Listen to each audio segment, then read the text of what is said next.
Welcome everyone in the Football Business Journal podcast. I'm Roger Hampel and today I will speak with Joao Frigerio, the founder and the CEO of I Work in Sport, a company that specializes in connecting job seekers and recruiters in the sports industry. Hi Joao, today I'd like to discuss three topics with you: your company I Work in Sport, the survey you're conducting, and the sports industry in general. But first, as the founder and CEO of I Work in Sport, could you tell us more about your company? Sure. Well, basically, we were both created as one event, as a job fair that we launched in 2017.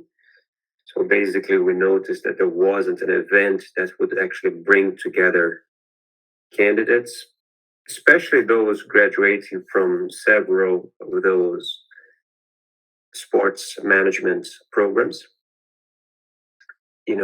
Wouldn't connect them with a recruiter.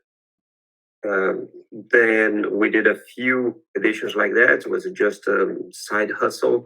And, with time, as we grew and the brand got more known, and we started to offer a few other solutions to our, say, partners. For instance, for the academic programs, in addition to helping them place their students, their graduates in jobs, we also created a solution to help them attract students to their programs with a virtual event called Education Virtual Expo. So after a few years doing that, today I can say we established ourselves as a global hub for anything that has to do with recruitment, career development, or career growth, and education in sport.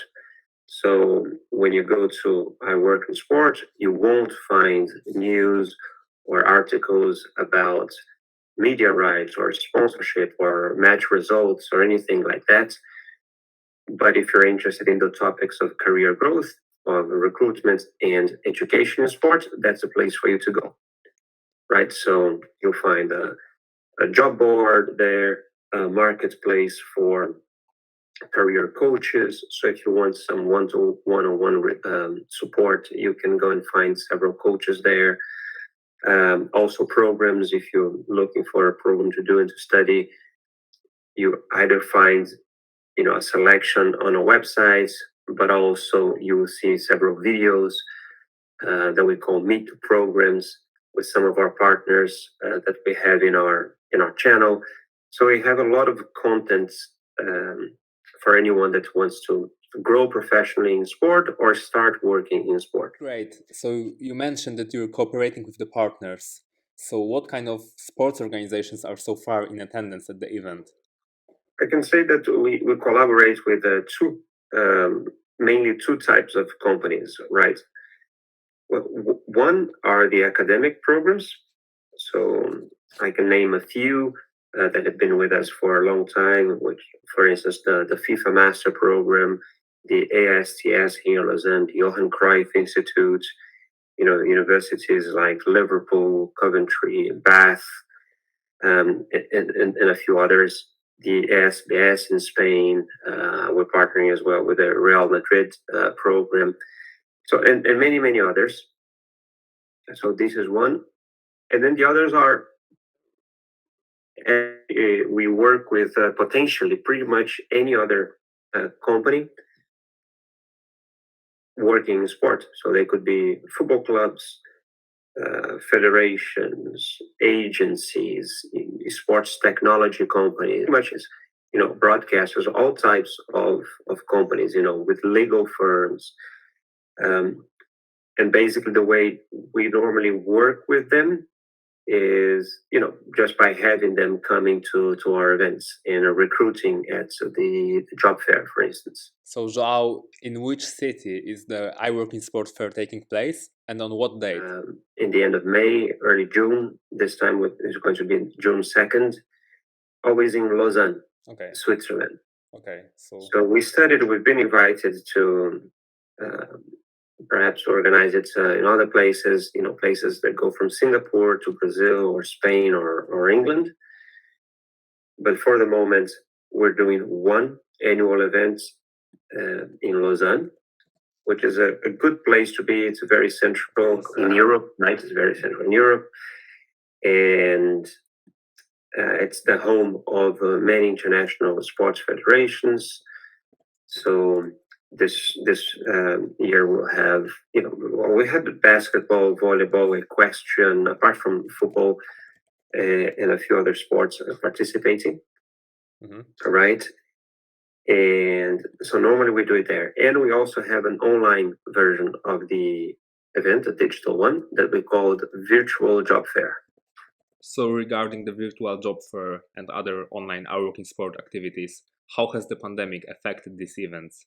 Well, funnily enough, we announced it before the pandemic. So in 2019, in mid 2019, we announced to our partners that we're going to do virtual events. The first one that we launched was the Education Virtual Expo. It's a type of MBA fair done with our academic programs. That was in December 19.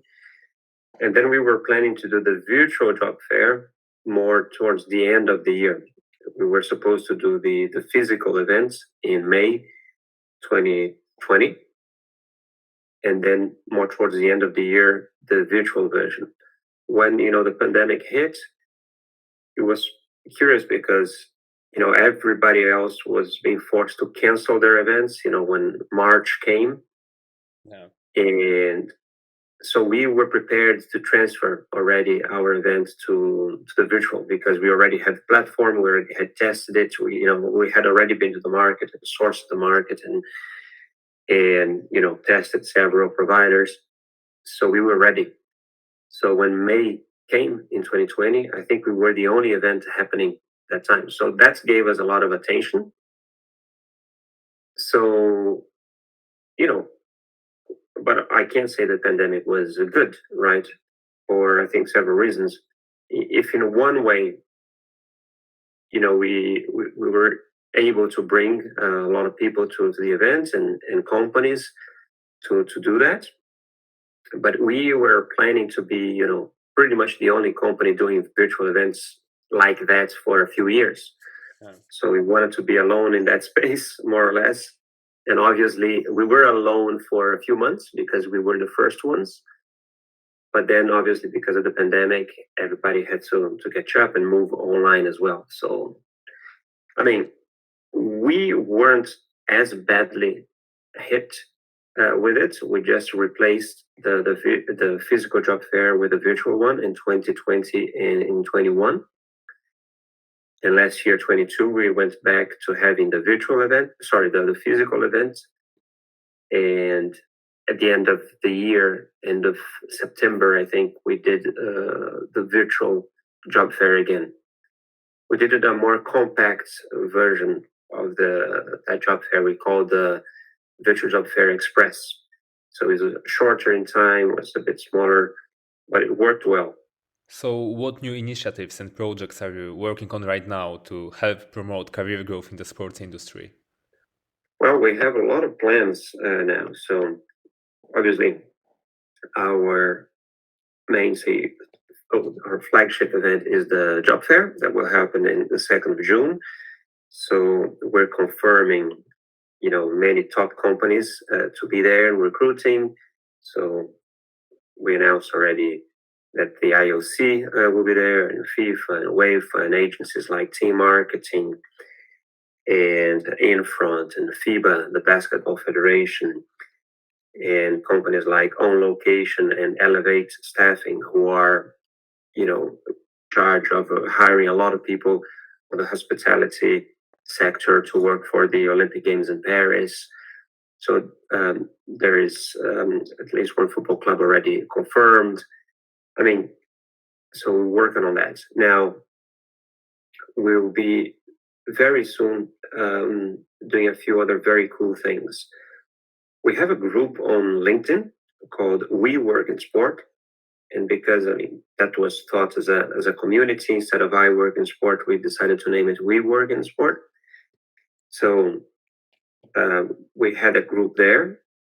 But for the past year, we've been developing a new fit for purpose community platform. So we're planning to migrate that group to a better upgraded platform. And so we'll be launching a new version of We Work in Sports soon.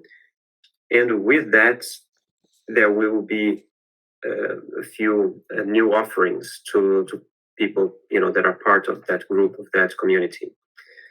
So a few things that I can say. One, the three things I will say. One, we're actually launching next week. I'm announcing it today. Is that we're going to launch something called Office Hours. Mm-hmm. As you may imagine, I get requests weekly, to give some advice on their careers. People say, listen, I've done this in my life, or this is what I'm studying. I want to start working in sport. What can I do? And because, I try to give everybody attention, but as I don't have time to give, maybe attention to that individually, what I'll do is every week I'll have a session that I'll just go live. And because I'm not really a career coach, I will bring a professional career coach with me. So we'll have that session where we'll just be, replying to questions and talking to people and trying to give a sort of coaching weekly. And this is one thing. So the office hours will be launched soon. Another thing that we'll be doing is, I've been doing a lot of interviews on YouTube, for instance, but I focus that on the person, on the people I interview. So normally those are quite inspiring. People learn from their stories, but we'll have a new one focus on the companies. So we'll launch something called I Work in Sport Insider, and that will also be live interviews with recruiters in the companies. We'll launch the first one with On Location and with Elevate, those two companies that are in charge of staffing and hiring people for the Olympic Games in Paris, for instance, and a few other things that they do. But Paris is one of the biggest clients. So we'll talk, about them and how people can apply and understand how is it to work with them or for them. So we start with that. And then we hope to do an episode inside FIFA, FIBA, UEFA, IOC. Hopefully all the companies that come to our job fair and others. So those are two things that we're launching. And then the third thing that will be very cool as well, we're agreeing with some partners, events, industry events, and a few other things, publications that will also give some discounts to our members. So hopefully we'll be able to provide that benefit to our members as well. So those three things are what we're sort of working on. Apart from, still, planning to do the Education Virtual Expo and the Virtual Job Fair in the second semester. And last but not least, obviously you've seen that we have a promo also going on. Yeah. We have a survey out, which is the most attractive employers in sport. And this is the third edition that we do it. We just go out there and ask people, if you could choose anywhere to work in sport, where would that be? So what we're measuring is employer branding, right? We're not naming who are the best employers. So this is not an employee satisfaction survey, but it's really to assess, okay, how attractive those companies are for candidates. Mm-hmm. So Joao, I did your survey and I found it very valuable and informative, as it lists top sponsor companies, football and basketball clubs, and more and more and more. So I'm excited to see the results after reviewing your study from last year. So can you share us more information on this year's survey and how the industry responded to the previous results? So I think that as I said, we collected about 16,000 replies. And one thing that you need to take into account as well is that's a very global survey, right? We don't have like one country that is responsible for 40 or 50% of the answers, right? It's very, very much split. So obviously we're here in Switzerland and we have a lot of audience in Britain, some good audience in India, in Brazil. So that's very global. There's obviously some in the United States as well. So obviously, I think if you measure it in different markets, you will have different answers, right? For instance, obviously, if you do it in the US, the NFL or the NBA or whatever probably would rank much higher than they do. I think the best two editions, I think the favorite overall, where we ask people to actually write the names of the one name of company that they would like to work. I think we had the FIFA, the IUC, and UEFA listed. Not sure if exactly in that order. But one thing that we do as well is, as you mentioned, we separate in several categories. So we ask people, if you were to work in a football club, for instance, then we list about 80 or more football clubs. Obviously, we could list 200 or so, but we have to cut somewhere. So we have some criteria that we use to cut those clubs. Same thing with, okay, what if it's an American sports team, but what if you were to work in a sports league, and then so we have the Premier League listed there, the NBA, NFL, and others. Then we have sports tech, we have agencies, we have sponsors, we have sports brands, like manufacturers like Nike and Adidas and Puma and all those. So it's nice that we have, you can see how attractive they are per categories. So I think it's a very clever way to do it. And the other thing as well is we also try to find out what's important for a person that is looking for a company, right? So there are some criteria that they can answer. Location is important, or being able to work from home is important, or salary is very important, or isn't. The brand of the company, or if it has a recognizable leadership, whether it's a federation or a company with a president that you would know. So all those are taken into account, and I think we can give a good picture of what candidates are looking for in companies.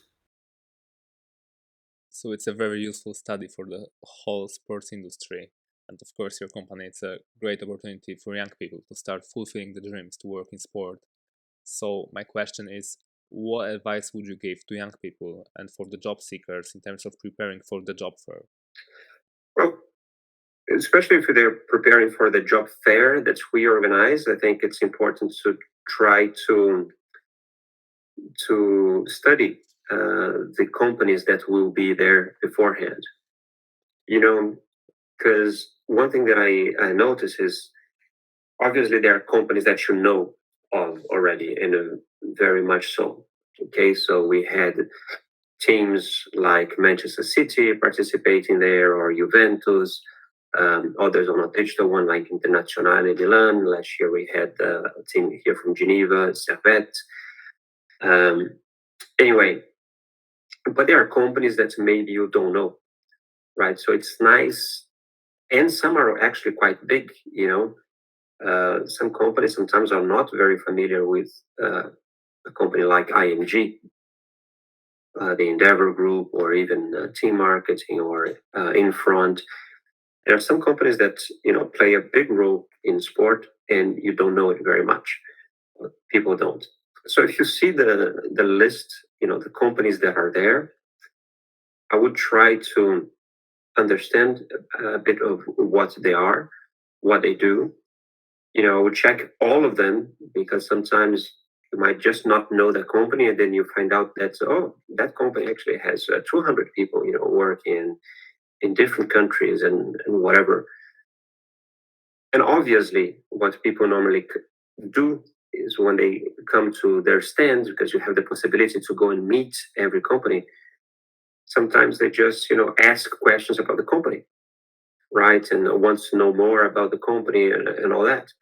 And what I think is, if you do that, you're actually wasting a bit of your time and their time, because a lot of that information can get online. So when you meet the recruiter, it's probably an opportunity for you to show the recruiter why you could be a good candidate.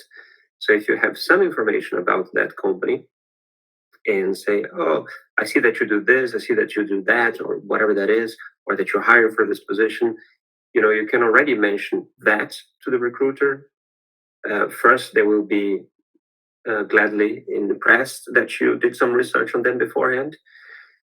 And then you have the opportunity to already include in the conversation why your profile could perhaps fit working for them. And I think this is one of an advice that I would give.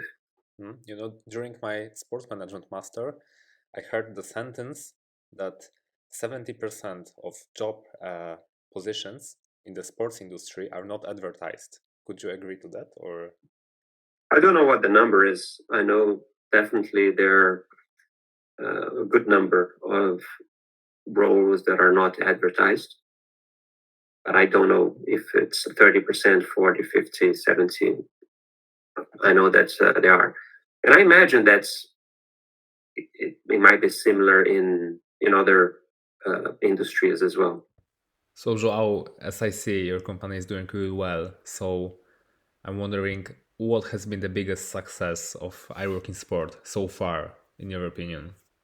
It's difficult to say. I think one success. I think maybe a big achievement is to be still running after 6 years or so. But I think that the cases that we have are quite impressive.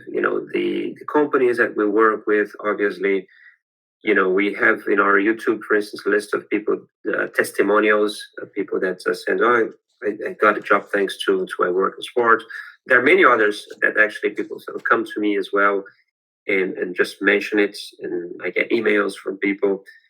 I think there are two cases that are quite interesting and show what the job fair is about. We had an Egyptian girl just attending the fair, met one company that she never heard of. It was an extreme sports French company that was hiring for a position of sponsorship director in China. So I think this is what this event is about, super global. So an Egyptian person, a woman, gets a job with a French company in China, all done through meeting them at the job fair. The other one is, I think it happened more than once, but there is one that we have it even on video, is that a candidate sent an application for an interview to a company, and the company declined, said, sorry, I don't think your profile matches what we're looking for. And what happened is, if you apply for any job online, probably that's it, right? End of the road for you. Because of the job fair, you have the opportunity to go and meet the person, and sometimes the way you approach someone and a handshake and how you introduce yourself counts a lot of points. That person as well could approach the recruiter and said, listen, I was super interested in the position with you. I understand why you don't think, my profile matches what you're looking for. What I did, 6 months ago, what I'm doing now, looks very different from what the position that you're hiring. But I think that there are a lot of transferable skills, what I'm doing or what I did that I think I can bring to the job. Could we have a chat? And then the guy was interested, liked the approach, got curious, sat with the person, and ended up hiring that same person there. So, I mean, those are two cases. One that showed how global the event is, and the other one is also the dynamic of where someone had an opportunity to turn a no into a yes if you do it the right way. As you mentioned, many famous sports companies are attending the event. So, what was also the feedback of the companies that were attending the event so far?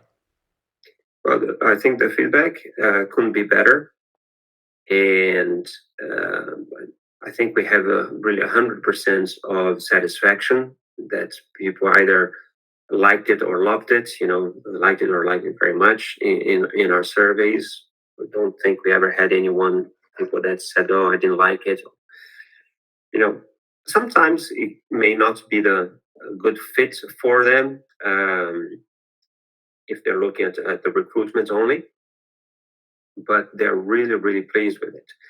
So we have many companies that keep coming every year. We have companies that sometimes don't come because they're not hiring during that period, but then come back later. We even had with one company, they came a few times, recruited a lot of people there, but then in the next year, they had actually hired a lot of people for a temporary role, and then those jobs were ending, so they would have to let a lot of people go from that project. And what they did, they actually bought tickets for those employees to attend our events so they could look for jobs elsewhere with other companies. So that I think was very cool. Now, one thing that the companies really like as well, and they're getting to understand more and more with the time, is that the Work and Sport Job Fair is not only a recruitment platform. I think there are three very strong pillars there. So the recruitment one is the most obvious. You're a company, you're looking for talent, and you go there and you have the chance to meet many of those talents. But then there's other two. One, which I was actually impressed by seeing the survey after the event, is that one is the, say, communication platform or employer branding. So it's a good opportunity for a company to communicate what they are as employers, right? So, and it's funny because sometimes you think that even the big brands that you know very well, you think, oh, they get hundreds of applications for every position, so they don't really need to be there. But you need to understand that the same way that you are looking for the best job possible for you, they are also looking for the best candidate. So it's not like I'm this big brand, big company, and I'm sure to get the best talent that I want, because there are other very strong companies that also are seeking sometimes the same talent. So it's important for them to be there and communicate what they are as a company and as an employer. So that opportunity for them to connect with them face to face and also to present at the auditorium is very important. And then the other pillar is the networking and knowledge exchange one. The day before the job fair, we organize a VIP event at the Olympic Museum, where we invite only the recruiters and the academic partners that will be at the event. And we run a workshop. We have talked about diversity, inclusion. Last year, we discussed, bouncing back from COVID, what companies were doing, how they were solving some of those problems. and they had a very interesting exchange there. And so in the survey as well, I got that as super, well received. So there's both aspects that sometimes we think that they don't pay much attention on. It's only about recruitment. Sometimes companies say that they give the strongest marks to the communication, the employer branding, and to the knowledge exchange that they can have at the event. So in case of recruitment, for example, when FC Barcelona advertise a job position on LinkedIn, they have usually more than 1,000 applicants per one position. So how, in your opinion, can the recruiters be sure that they have chosen the best candidate out of 1,000 applicants? I don't know. I don't know. I think that's what there's the interview process. Each company, have their own methodology. I'm not an expert in that field. It's funny, for instance, when I organize the workshops for companies, what I do is actually bring some specialists in that area, consultants or people working in executive search firms that can discuss this much better with the companies. Now, one advantage that we have, for instance, with the job fair is, LinkedIn, you just said Barcelona, for instance, is in your example. You put the job there, anyone can go and apply. So it doesn't matter if you're qualified. You see that the position, it's free, you just apply. When you go to the job fair, what the companies will find is a very different type of profile. As I said, the larger majority of them, maybe 80% of the attendees, come from programs in sports management. So the large majority of people that invested already a year in education and are super interested in the sport in general. So you're serious about it. You're not just curious. You don't want to work for Barcelona because you're a Barcelona fan. And the other, maybe 20%, are also people that are taking it very seriously. The large majority of them have already worked in sport, have already a career in it, and are also making an investment to go to the job fair and to meet them in person. So, as I said, it's not just someone that is simply curious. Are people that are serious about it and are making some investments to find the right job for them. Joao, you mentioned a very important point. So let's consider an example when someone has already a career in the other industry, but wants to move to the sports industry. So what should be the first step?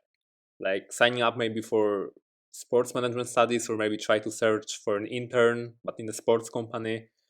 What would you advise for the first step? It depends. I don't think there is one answer. I think it depends definitely on each person, what they want to do, what they can do.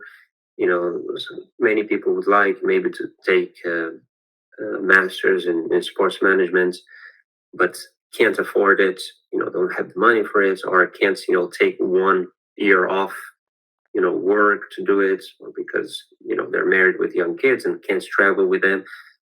There are many difficulties for that.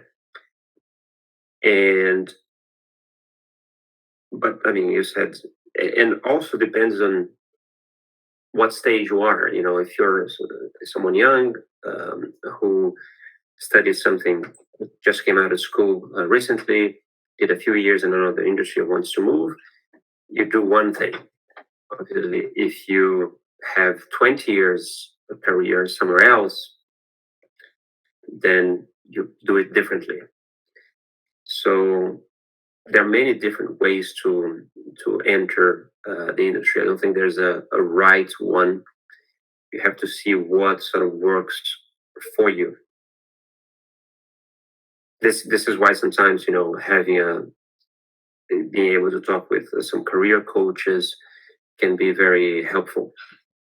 So what advice would you give for sport management students that already made an investment for the studies and are trying to find a company, in the sports industry, what is not always, let's say, super easy?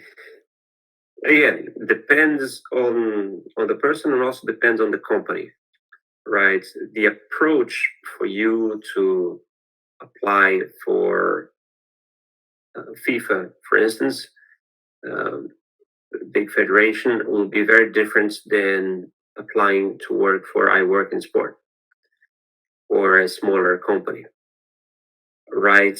Or even a smaller federation.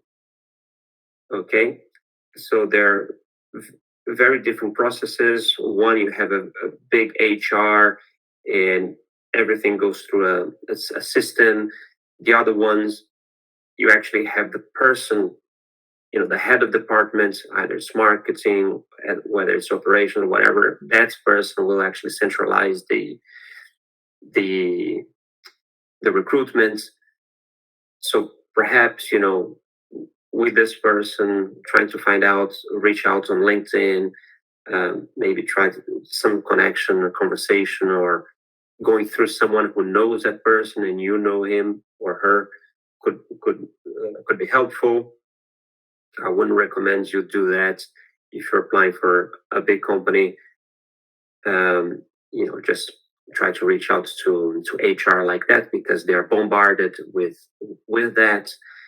So if you go to a smaller company, the attitude and how you present yourself, sometimes it's much more important. I get tons of, well, not tons, but regularly I got people, do you have a position there for an internship in your company? Now, the large majority of times I don't have. I'm not recruiting. There's some periods of time where when I do that, and if that application hits me at that right moment, I probably will come back and start a discussion. But 90% of times, probably I won't. However, I have hired people without being looking for anyone, being searching for anyone, because they went and found something that's your Instagram, for instance. I think it seems like you're not paying much attention to it. That's I've done this. I could maybe help you with this and this and this and this. And then the person is already pointing the problem that he identified that I have and already giving me a solution. So it's very hard to say no to that. So you can go and, okay, so let's see how you can help me. And then you give at least a chance. And then if it works out, they continue. If it doesn't, they don't. But if you ask me to find something that will fit your needs, it's probably not going to happen. If it's the other way around, if you present to me that you have a profile or something that can help me solve a problem that you identify, sometimes I haven't really paid attention to that. And then I said, oh, okay. So that's much more compelling because you're seeing my problem, not yours. And you're giving me a solution to that problem. Yeah, that's a very important point. So how has the sports industry changed over the past few years? Well, the last 5 years or 6 years, maybe is a short period. Obviously, it changed a lot for many, many reasons, right? COVID probably being the biggest of them. So there was sort of a lot of changes in that, a lot of changes of how sort of people work, a lot of changes as how remote work is much, much more accepted now. So it's very, very different. It's getting more and more digital. Also, how companies communicate directly with candidates. So I think all of that is evolving a lot. Even the way like people do interviews in some companies, right? Before it was very simple. They would review your CV, schedule an interview, normally in person, sometimes by phone or video call. Now, sometimes there's everything already pre-prepared. You get a recording, and then you answer to the questions in that recorded system. So there has been definitely many recent changes. And then if you talk about the comparison with the time when I graduated from my sports masters, then it changed a lot, right?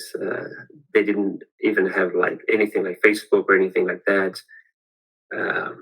LinkedIn was starting, and it was much more difficult to find opportunities.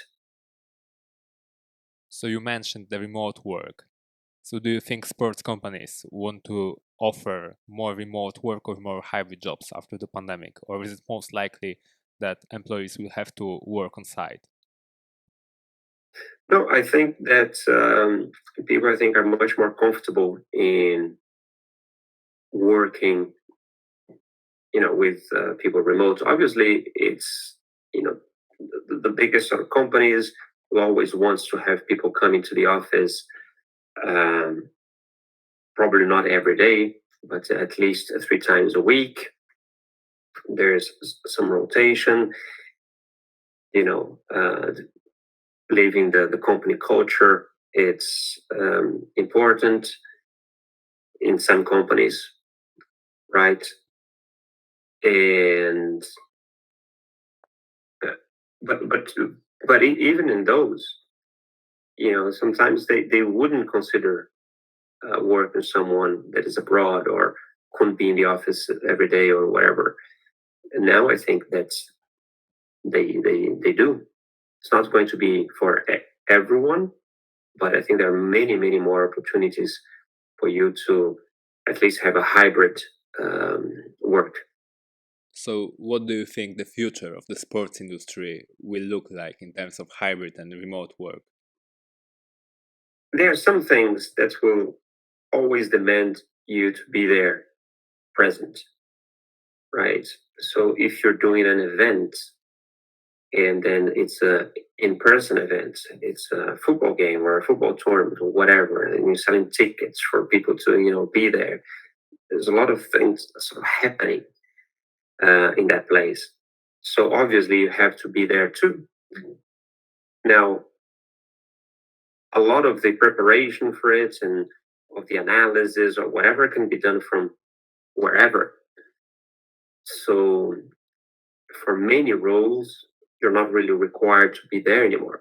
And also depends on what you call, the sports industry, right? It goes from so many things. We have esports now. That's by definition you compete from home, from your computer, right? And then there's the whole sort of administration of that can be done sort of offline. My company, we are 4 people working in it, and I'm in Switzerland. There's one in Portugal, one in Bangkok, and one in Brazil at the moment, and then some collaborators somewhere else, like in South Africa, so or in India. So it's I think it's not really the sports work sort of environment. I think it's work environment as a whole. I think that the same way that I imagine companies like Coca-Cola or whatever will allow many of their people to work from home or remotely. Maybe not if you have to be in the factory, then you have to be there. But I think it's going to be very very similar. So at the end of our podcast, I like to return to the topic of job fairs. And yeah, I'm guessing it's better to participate in person than online, right? Yeah, I would say 100%. The experience of going to the job fair in person, I think it's great. It's the place is really nice. Lausanne is really nice. If you can come a few years, well, a few years, a few days, sort of before as well, you get to know the place. There's a very nice museum, but also meeting the recruiters and other peers, other candidates in person. I think it's really cool. One thing, that I didn't plan for, neither in person or even digitally, was sort of the networking among the candidates, right? So I think, okay, they're going to be there, they're focused in meeting the recruiters and, watching the presentations in the auditorium, learning some things. But what I found is there's many groups of people that actually met there, also in the event online, that created their own WhatsApp group and created a relationship. And it's nice as well that we can create that bonding between candidates, because I mean sometimes you do have a lot of things in common with each other. So you may see the other guys that are there as your potential competitors, but the reality is you can also learn from each other, collaborate, and some good friendships are formed there too. During the World Football Summit 22, I was away from Spain and I attended the event online. And thanks to their app, I made a lot of valuable connections. So I'm wondering, are you planning such an app during the I Work in Sport job fairs? Yes, so we will have that. There's an app for the event this time, but this is an in-person event, right? So only the people that actually register to the events in person will have access to that app. The other thing that we'll have is this new We Work in Sport community platform that has an app too. So everyone that's will be that in the group will also be connected via the app, so they can chat to each other or have group chats. So all that. Joao, so I have no more questions. So I just want to thank you very much for taking the time to share your valuable insights and experiences with me today. All right, Roger. Good talking to you. Good luck, and perhaps I'll see you in Lausanne.